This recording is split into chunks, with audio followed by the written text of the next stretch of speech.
नमस्कार, news nation देख रहे हैं आप। मैं हूं आपके साथ पयोधी शशि और इस वक्त मेरे साथ स्टूडियो में मौजूद हैं मध्य प्रदेश के होशंगाबाद के सांसद दर्शन सिंह चौधरी।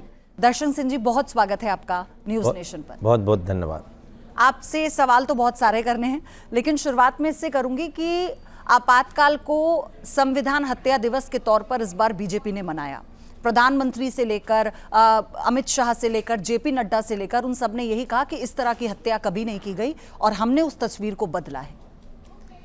सबसे पहले तो मैं आभार व्यक्त करता हूं देश के यशस्वी प्रधानमंत्री जी का, जिन्होंने जो काला इतिहास, काला सच आज जनता के बीच में लाने का काम किया ही है। हम वर्षों से इस बात को रखते आ रहे हैं और देखते आ रहे हैं। मैं इतिहास का छात्र रहा हूँ, मैंने देखा है कि किस प्रकार से संविधान को तार तार करने का काम उस समय किया था। और केवल संविधान को तार तार नहीं किया, उस समय जो हालत जिस प्रकार के, क्योंकि देश में कोई आपातकाल जैसी स्थिति थी नहीं। बांग्लादेश को अलग करके हम ताज़ा जो युद्ध थे वो जीते ही थे 1971 में, और न विद्रोह जैसी कोई स्थिति थी। लेकिन केवल एक घटना के कारण इंदिरा गांधी जी जो चुनाव उन्होंने अवैध तरीके से जीता था, हाईकोर्ट ने उस पर निर्णय दिया और वो निर्णय आया 12 जून को। और 12 जून के निर्णय के बाद तुरंत में उनको लगा कि मेरी गद्दी चली जाएगी, तो उन्होंने सारे मापदंडों को एक तरफ रख के, संविधान को एक तरफ रख के, और रातों रात वो मध्यरात्रि को उन्होंने ये आपातकाल घोषित करवाया। और न केवल आपातकाल घोषित करवाया, उस समय के तात्कालीन जितने भी सामाजिक संगठन के नेता हों, विरोधी संगठन के नेता हों, जनसंघ के नेता हों, जनता पार्टी के नेता हों, समाजवादी नेता हों, सबको 1,10,000 लोगों को जेल में। जहां तक हम बात करें, प्रेस पर प्रतिबंध लगाया, 7,000 पत्रकारों को एक साथ जेल में डालने का काम किया। और इस प्रकार का काला कृत्य यदि देश के सामने नहीं आया, क्योंकि मैं लोकसभा का पहली बार सदस्य बना और मैंने देखा कि राहुल गांधी और उनके तथाकथित सभी साथी संविधान हाथ में लेके जेब से संविधान निकालते हैं और शपथ लेने का काम करते हैं। इनकी मानसिकता वो ही है कि संविधान को इन्होंने हमेशा जेब में रखा है और आगे भी रखना चाह रहे हैं। उस बात को दोबारा, उस इतिहास को कोई दोहरा ना सके, इसलिए मोदी जी ने इस दिवस को संविधान हत्या दिवस भी घोषित किया। मैं उसका आभार व्यक्त करता हूं। और देश के सामने सच भी सामने किया है और पूरे देशवासियों को भी पता चला है। और उसमें कितनी घटनाएं हमने देख रहे हैं, 2-3 दिन में कितने सच सामने आ रहे हैं। हमने देश भर के ऐसे जो उस समय जिनको जेल में ठूसा गया था, उन लोगों को हमने सम्मानित करने का काम किया है। और मैं इसके लिए मोदी जी का आभार व्यक्त करता हूँ। लेकिन आपातकाल से लेकर आज 2025 में मोदी सरकार के 14 के बाद से अब 11 साल जो पूरे हुए हैं, इसे लेकर कई तरह की जो पार्टी के भीतर प्लानिंग है वो चल रही है कि लोगों के बीच में कैसे जाना है। हर सांसद को भी जिम्मेदारी दी जा रही है, बूथ कार्यकर्ता को भी जिम्मेदारी दी जा रही है। तो सबसे पहले आप मुझे इस पर बताइए कि इन 11 सालों का आकलन कैसे कर रहे हैं बतौर सांसद भी। एक निराशा के दौर का भारत 2013, उस समय के 2013 तक का जब हम भारत देखेंगे, तो मैं भी बेसिकली आंदोलनकारी रहा हूं। और मैंने देखे हैं, चाहे वो बाबा रामदेव का आंदोलन हो, चाहे अन्ना हजारे जी का आंदोलन हो, चाहे किसानों के आंदोलन हो। एक ऐसा वातावरण था पूरे देश में, कहीं भी बम फूट जाए। सिमी के मैं मध्य प्रदेश के शांति के टापू के इलाके से आता हूं, वहां तक सिमी के आतंकवादी भरा गए। यानी कोई कल्पना नहीं करता था सुबह का गया शाम को लौटेगा कि नहीं लौट। ऐसे निराशा के दौर से अब जो 2025 का भारत दिखाई दे रहा है, और जिसके बारे में स्वामी विवेकानंद ने कहा था कि 21वीं सदी भारत की सदी होगी, और वो युग हमको आज दिखाई दे रहा है, युग परिवर्तन का, कि एक निराशा को सबसे पहले आशा में बदला। छोटी छोटी चीज़ों को कैसे समाज के बीच में ले जाकर, या पहला लाल किले से भाषण हुआ और स्वच्छता की बात जब उन्होंने कही, तो लोगों को बड़ा आश्चर्य हुआ। ये स्वच्छता की बात, ये जब उन्होंने बात शौचालय बनाने की कही, तो कांग्रेसियों ने उपहास बढ़ाया कि खाने की बात नहीं कर रहे। तो 80 करोड़ लोगों को मुफ्त में भोजन भी देने का काम कोरोना काल से लगातार चल रहा है और आगे भी चलेगा। और शौचालय भी 12 करोड़ शौचालय बनाकर देश के अंदर उन माताओं बहनों को, जब वो लोटा लेके निकलती थी तो अकेली नहीं निकलती थी, उसके साथ उसके वो किसी की माँ होती थी, किसी की दादी, किसी की बहन, किसी की बिटिया, किसी की पत्नी, पूरे घर की इज्जत बाहर होती थी। उस इज्जत को बचाने का काम किया है। तो बात छोटी है, लेकिन शौचालय बनाकर देश के प्रधानमंत्री जी ने यह काम किया है। आज हम देख रहे हैं किसानों की माली हालत। एक समय किसान की जो पर कैपिटा या देश की पर कैपिटा इनकम केवल 11,000 सीमित थी, आज 1,52,000 तक पहुंचा दी गई है। आज हम देख रहे हैं अर्थव्यवस्था के तौर पर तो 11वें नंबर की अर्थव्यवस्था हुआ करती थी। हमने 1.5 साल पहले ब्रिटेन, जिसने हम पे 200 साल राज किया, उसको पछाड़ा, हम 5वें नंबर पे आए। और अभी आगामी 3 सालों में जो विकसित भारत का संकल्प है, उसके माध्यम से मैं कह सकता हूं दावे के साथ, हम 3रे नंबर की अर्थव्यवस्था बनेंगे और 2047 में हम विश्व गुरु की ओर बढ़ गए हैं और बढ़ के रहेंगे और बन के रहेंगे। मोदी जी के नेतृत्व में चारों ओर अब आशा का वातावरण बन गया है। हर सेक्टर में, हम सैन्य सेक्टर में कभी हम सारे हथियार आयात किया करते थे, आज निर्यात में हम देखें तो 23,000 करोड़ रुपए के हथियार हम निर्यात कर रहे हैं। ये अपने आप में एक रिकॉर्ड है। हमारे हर प्रकार का बजट अब धीरे धीरे बढ़ते जा रहा है। जो उपहास का बजट हुआ करता था, वो अब ऐतिहासिक बजट होने लगा है। ये काम मोदी जी ने किया। अच्छा, जब मैं अगर मध्य प्रदेश की बात करूं आपसे, खासतौर पर होशंगाबाद पर भी मैं आऊंगी, लेकिन मध्य प्रदेश की भूमिका भी बड़ी अहम रही है। आपने कहा ना कि क्योंकि किसानी की जब हम बात करते हैं, हम धान के कटोरे की जब उपमा देते हैं उसे, और कई कृषि में तो कितने पुरस्कार हैं जो मध्य प्रदेश ने जीते हैं, और आप तो वहाँ के रूट से जुड़े हुए हैं, है ना। आप इस बार आप 24 में जब बतौर सांसद बनकर आए, आपने कितना बदलाव देखा? आपने उस मध्य प्रदेश को भी देखा है जिसने संघर्ष किया, आप आज के मध्य प्रदेश को भी देख रहे हैं, कैसे आपने कितना बदलाव देखा? मैं 2003 के पहले से संघर्ष के दौर में आ गया था।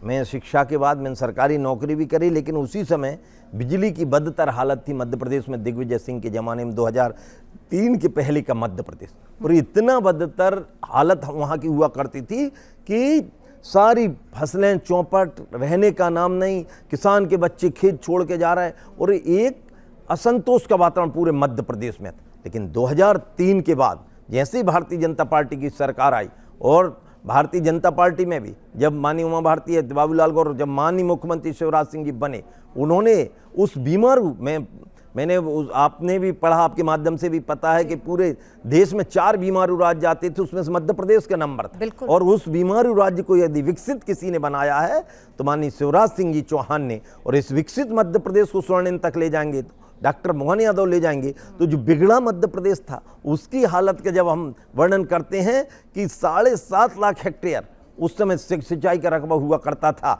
जो बढ़कर 45 लाख हेक्टेयर विगत कार्यकाल शिवराज सिंह जी के कार्यकाल तक आया, और अब वो 55 लाख हेक्टेयर तक हो गया है। और आगामी समय में हम 100 लाख हेक्टेयर तक इसको आगे ले जाने वाले हैं माननीय डॉक्टर मोहन यादव जी के नेतृत्व में। खेती किसानी की जीडीपी में हिस्सेदारी, ये तो शोध का विषय भी बच्चों के लिए मैं कह रहा हूँ पीएचडी इसमें करना चाहिए, कि लगातार जो हमने साथ कृषि करुणा अवार्ड एक दिन में नहीं पाए, लगातार और निरंतरता उसमें बनी हुई। 16% से ऊपर जीडीपी की वृद्धि दर, 21 से 23% तक की कुछ साल ऐसी रही। तो ये अपने आप में एक रिकॉर्ड है, ये अपने आप में एक रिकॉर्ड है कि मध्य प्रदेश में पहला प्रयोग जो माननीय मोदी जी ने एनईपी लाए, नई शिक्षा नीति, उसमें हिंदी में मेडिकल और इंजीनियरिंग की शिक्षा यदि हिंदी में पहली बार शुरू की गई है तो हमारे मध्य प्रदेश में की गई है। हमारे परिणाम मानिए बच्चों के स्तर में भी मेडिकल की संख्या 5 हुआ करती थी, कॉलेजों की संख्या आज देखें तो 30 पर पहुंच गई, आगामी समय में 50 तक पहुंचने वाली है। एक समय वहां की सीटें केवल 51,000 हुआ करती थी, आज 1,08,000 से ऊपर सीधे हो गए। कॉलेजों की संख्या 350 थी, आज 750 पर पहुंच गई। यानी धीरे धीरे मध्य प्रदेश विकसित मध्य प्रदेश की ओर तो पहुंच गया है, स्वर्णिम की ओर पहुंच रहा है। और जहां तक मेरे नर्मदापुरम की बात है तो एक जमाना ऐसा था कि हम एक फसल पैदा नहीं कर पाते थे। नर्मदा मैया के शपथ के साथ, क्योंकि पूरा मैं तो सौभाग्यशाली हूं कि मेरे पूरा बेल्ट, मेरी 8 विधानसभाओं में नर्मदा मैया होकर निकलती हैं, और मध्य प्रदेश की जीवनदायिनी माँ है। मैंने तो शपथ नहीं ली, उसके लोक की कल्पना करी, मैंने यहाँ भी मांग रखी, और मुझे प्रसन्नता है बताते हुए आपके माध्यम से कि नर्मदा लोक स्वीकृत हो गया है। करोड़ों रुपए की राशि अब नर्मदा खंड में न केवल पर्यटन बनेगा बल्कि और विकास की संभावना बढ़ गई। हमारे यहाँ पर्यटन में पचमढ़ी एकमात्र हिल स्टेशन है मध्य प्रदेश का, वो मेरे लोकसभा में आता है। और मैंने वहाँ भी कुछ चीज़ों की, चाहे वो अनहोनी को लेकर हो, मटकुली को लेकर हो, वहाँ पर एक एयरो पट्टी बनाने की बात मैंने वहाँ पर कही थी, और उन पर प्रारंभिक डीपीआर की काम शुरू हुए हैं। आगामी समय में वो भी रहेगा। लेकिन 400 करोड़ का एक प्रोजेक्ट भारतमाला प्रोजेक्ट के अंतर्गत रोपवे के रूप में चौरागढ़ का आ गया है। इसके लिए मैं भारत के प्रधानमंत्री जी का और माननीय गडकरी जी का और माननीय मुख्यमंत्री जी का हृदय से धन्यवाद करता हूं। और जहां तक एक फसल हम जो पैदा करते थे, आज पूरे देश के अंदर सर्वाधिक मूंग कहीं पर हो रही, जो तीसरी फसल है ग्रीष्मकालीन की, वो हमारे नर्मदापुरम लोकसभा और हमारी नरसिंहपुर लोकसभा के अंदर हो रही है। और इसलिए मैं कह रहा हूं कि अब धीरे धीरे मेरे क्षेत्र में, हर चाहे वो पर्यटन का क्षेत्र हो, चाहे खेती किसानी के क्षेत्र हो, समिट मीट हमारे यहाँ भी नर्मदापुरम में भी समिट मीट माननीय मुख्यमंत्री जी ने करी है। 31,000 करोड़ के नए प्रोजेक्ट। मैं अकेला भाग्यशाली अपने आप को समझता हूं कि एक जिले में दो हमारे ऐसे हब, औद्योगिक हब, जिसमें एक कीरतपुर का, एक मोहासा का, वहाँ आ गया नरसिंहपुर में, अगर अलग आ गया है।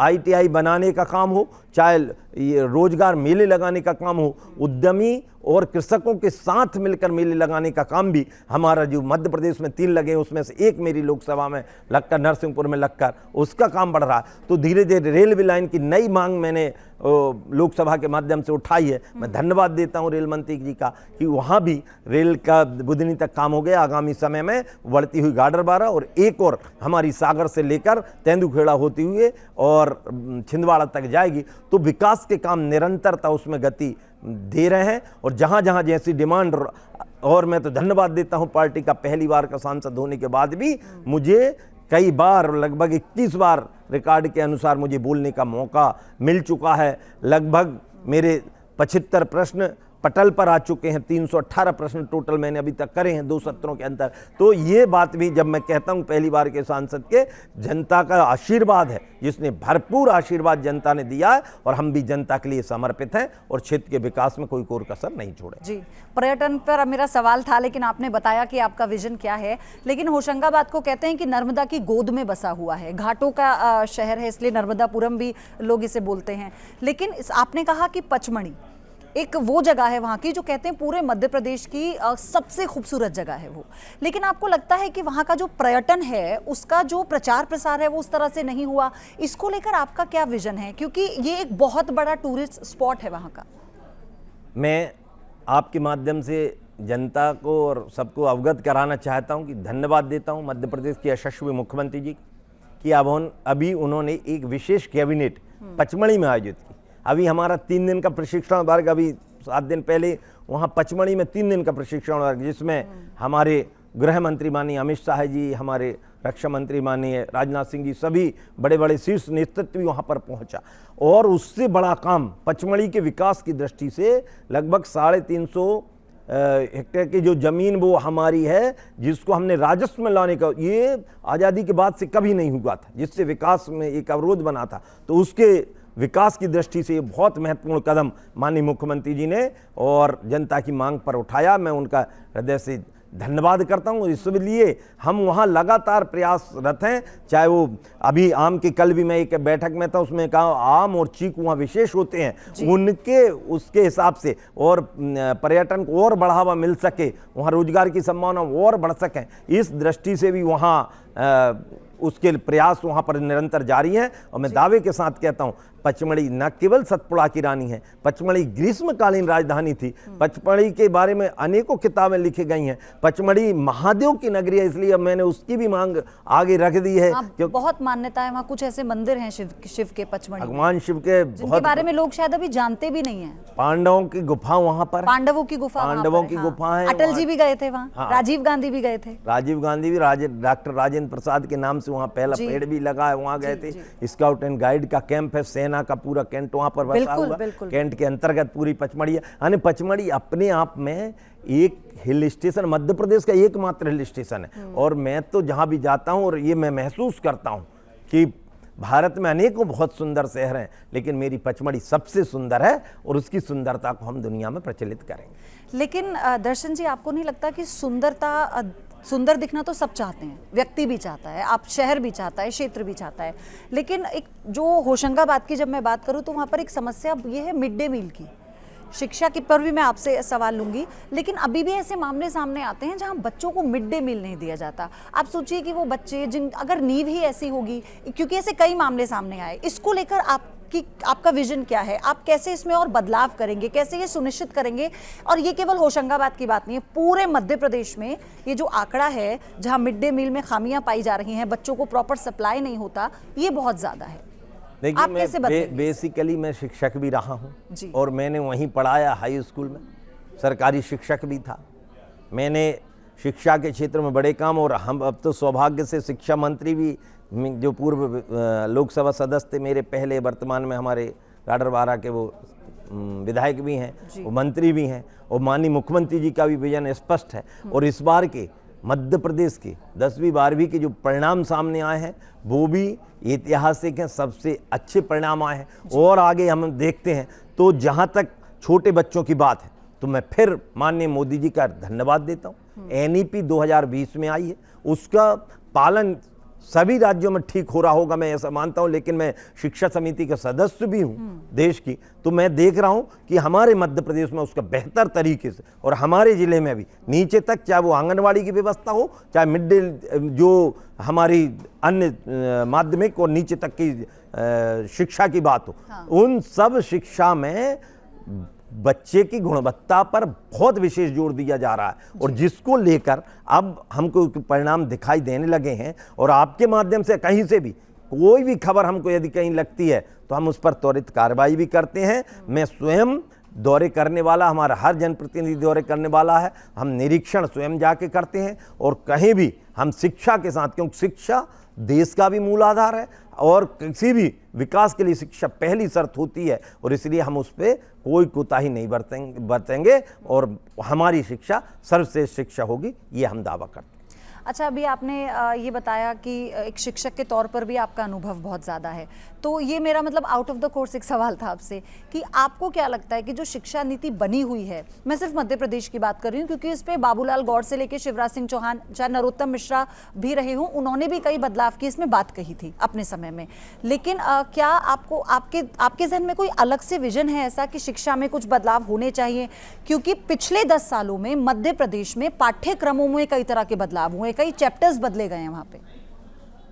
शिक्षा के बदलाव में एक तो उत्साहवर्धी और ऐसी शिक्षा जो व्यवहारिक शिक्षा, मोदी जी जिस कल्पना को लेकर एक लंबी मीमांसा के बाद ये नई शिक्षा नीति बनी, और ऐसा पहली बार हुआ है कि उस व्यवहारिक शिक्षा नीति को नीचे तक ले जाए। पहले की पद्धति से जो अब सबसे बड़ा बदलाव हुआ है उसको किया है 5+3+3+4, इस प्रकार की शिक्षा व्यवस्था को आगामी समय के लिए एक मॉडल बनाया है। इसमें हमारे सरकारी तंत्र में एक और बात चल रही थी कि अंग्रेजी के कमी के कारण लोग प्राइवेटाइजेशन की ओर ज्यादा जा रहे हैं। मैं जहां तक, चूंकि मैं शिक्षक रहा हूं तो इस विषय को मैंने बहुत अंदर तक देखा है, और मैंने शिक्षक की भी दिक्कत देखी, मैंने पालक की भी दिक्कत देखी, मैंने बच्चों की दिक्कत भी देखी। शिक्षकों के लिए भी संघर्ष किया जो आज अच्छी अवस्था में आ गए। दिग्विजय सिंह के जमाने में जो बहुत गड़बड़ स्थिति में हुआ करती थी, आज बहुत अच्छी स्थिति में आ गए, तो उनकी स्थिति भी मैंने जानी। और इसलिए एक सरकारी विद्यालयों में आज भी, मैं आपके यहाँ आने से पहले मेरे पास कई फोन ऐसे आ रहे हैं कि अब सरकारी विद्यालय में एडमिशन के लिए लोग लाइन लगाने लगे। ये यदि परिवर्तन नहीं होता तो वो संभव नहीं। तो ऑनलाइन शिक्षा आपकी प्लानिंग में है सरकारी स्कूल? बिल्कुल, ऑनलाइन शिक्षा भी है, अंग्रेजी को भी और अन्य विषयों को भी महत्ता देकर, जिससे लोगों के मन मस्तिष्क को सही दिशा में, और उसमें भी पाठ्यक्रम की जहां तक आप बात कर रहे हैं तो उन मापदंडों को, माननीय मुख्यमंत्री जी की भी ये सोच भी है, विजन भी है, और आगे उसके लिए लगातार प्रस्ताव चल रहे हैं। जो हमारे जैसे हम पचमढ़ी की बात कर रहे हैं, राजा भभूत सिंह की नगरी थी, कोई जानता नहीं था, तो अब उसको लिए शंकर शाह है और हमारा रघुनाथ शाह है, जो हमारे आदिवासी के न केवल राजा थे, दिशा देने वाले थे, जो हमारी रानी दुर्गावती, हमारी जो जिस रानी देवी अहिल्याबाई, जिसका हमने अभी 100वां वर्ष और बहुत उत्साह के साथ मनाया, इन ऐतिहासिक को क्योंकि मोदी जी ने कहा हमको विकास भी चाहिए और विरासत भी चाहिए, उसका पालन यदि कहीं होगा तो शिक्षा के माध्यम से ही संभव है, और वो हम अपन धरातल पर लाकर और एक आमूलचूल परिवर्तन न केवल सोच में, न केवल दिशा में, बल्कि विकसित भारत के मॉडल में और विकसित मध्य प्रदेश के मॉडल में सहायक होगा। दो छोटे छोटे सवाल हैं मेरे आपसे। और पहली बात तो ये, आपने अभी कहा कि आप नए सांसद हैं, आप एकदम ज़मीन से उठकर आए हैं, तो जाहिर सी बात है, क्योंकि एक तो बीजेपी का गढ़ रही है आपकी ये सीट, सारी विधानसभाओं में भी बीजेपी का हमेशा से दबदबा रहा है, तो लोकप्रियता तो समझ में आती है। सदन में आपको कई बार बोलने दिया गया, आपने अपने प्रश्न रखे। मोदी जी से कितनी बार मिल चुके हैं आप? मोदी जी से व्यक्तिगत, अब सदन में तो आते जाते दर्शन होते ही हैं, कि अमूमन जो आमने सामने मिलने का हुआ 5 बार तो प्रत्यक्ष तौर पे हो ही चुका है, और बाकी तो अनेकों बार सदन के दौरान तो अनेकों बार है, और अब उनका आशीर्वाद लगातार। अच्छा, जो शिवराज सिंह चौहान ने जहां तक राज्य को पहुंचा दिया है, मोहन यादव आपको लग रहा है और आगे पहुंचा पाएंगे? बिल्कुल, अभी विकसित मध्य प्रदेश माननीय शिवराज सिंह जी ने पहुंचाया है जी। अब स्वर्णिम मध्य प्रदेश डॉक्टर मोहन यादव बनाएंगे। बहुत बहुत धन्यवाद आपका दर्शन सिंह जी हमारे साथ जुड़ने के लिए, और हम पूरी यही आशा करते हैं और ये हम उम्मीद करते हैं कि जो विजन आपने अपना बताया है अपने क्षेत्र के लिए, आप उसमें कामयाब हों, ताकि आगे 5 साल बाद जब आपसे रिपोर्ट कार्ड आपकी जनता आपको देगी, आपका रिपोर्ट कार्ड, तो उसमें आपको फुल मार्क्स मिले। बहुत बहुत धन्यवाद आपका। धन्यवाद।